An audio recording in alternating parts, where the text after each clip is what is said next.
back to the channel, guys. You are standing in my kitchen today. We are doing part 2 of our series. This is a continuation of a 4-part series. Part 1 was reviewing animal-based and carnivore-based diets compared to those old fad diets from the 1980s and 1990s. Today we are talking about the marketing of seed oils. You find these seed oils everywhere. I'm going to pull up some things here that are full of seed oils. This is not our stuff. We have guests staying with us. They have decided to bring junk into the house. So from processed foods in our kitchen to meals that we eat at restaurants, these guys are everywhere. But what if I told you that these oils that have been marketed, some of them even as heart healthy on the front of them, has alternatives to good old butter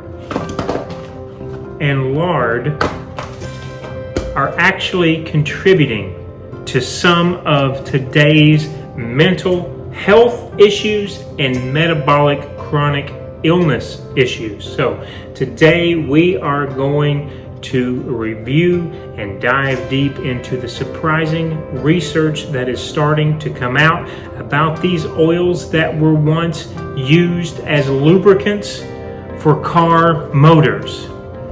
Let's you and I get started and see where these went wrong and how they are contributing to modern health issues. Seed oils are derived from seeds like soybean, sunflower, and canola. They're highly processed and they go through several steps, including high heat extraction, chemical refinement, and sometimes even bleaching.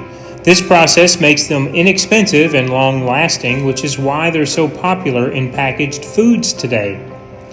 However, the process of making seed oils strips away any beneficial compounds and introduces potentially harmful chemicals.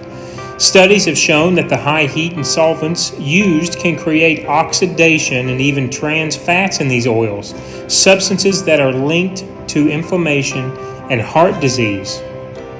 One of the primary concerns is the high omega-6 fatty acid content in seed oils, which can throw off the balance of omega-6 to omega-3 fats in our diet. A study published in Nutrients in 2018 found that excessive omega-6 intake is linked to chronic inflammation. Chronic inflammation, as we know, can lead to a whole host of problems like cardiovascular disease, diabetes, and even certain cancers. When omega-6 fats are oxidized, they create free radicals. These free radicals are unstable molecules that can damage cells and lead to what's known as oxidative stress. Research published in Free Radical Biology and Medicine in 2015 highlights how oxidative stress accelerates aging and is associated with many degenerative diseases. Seed oils are also linked to metabolic dysfunction.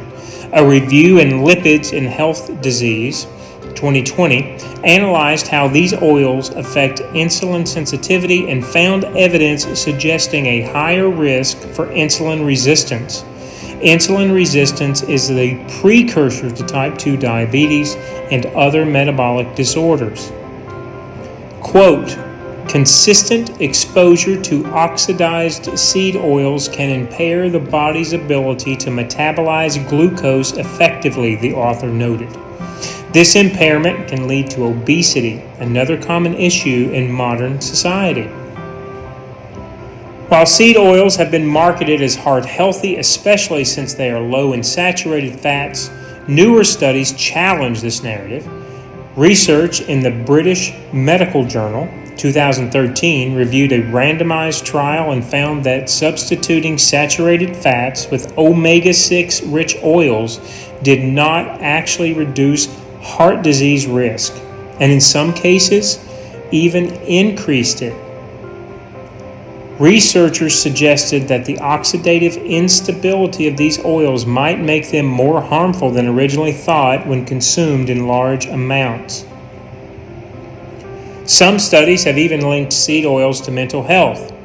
Omega-6 fatty acids, particularly when consumed in excess, are associated with increased rates of depression and anxiety. A study in prostaglandins, leukotrienes, and essential fatty acids, 2019, found that high omega-6 intake and low omega-3 levels could disrupt brain function, potentially leading to mood disorders. So, if seed oils are problematic, what are the alternatives?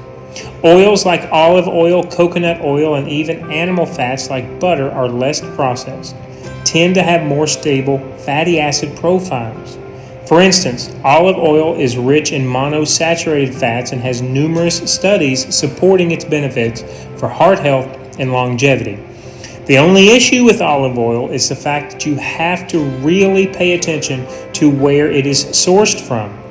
Your most commonly found olive oils on the shelves of grocery stores are rancid, so you have to be careful where you source your olive oil. Reducing seed oils doesn't have to be complicated. Here are a few practical swaps. Use olive oil or avocado oil for salad dressings. Cook with coconut oil or butter at home, and try to limit consumption of packaged foods, as these are often loaded with seed oils. Now, obviously, more research is a good thing. So we always welcome and want more research. But the existing studies show significant risks and concerns with seed oil consumption. From inflammation to heart disease, the potential risk far outweigh the benefits, especially when we are again looking at our age, mine and Julie's age, and looking at fatty acid profiles. Choosing healthier oils is a simple step that will make a big difference. That's why we always go to butter first. We have actually started incorporating 100% pure lard as well in cooking some things. And so this is even making a larger difference as we move in to 2025.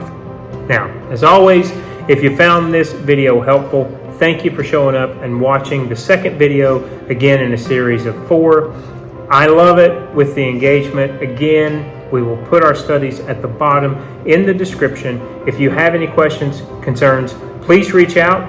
And again, do your own research. You have the power to take your health into your own hands and start the new year in a big way. Again, using this food and your food choices as beneficial medicine moving forward.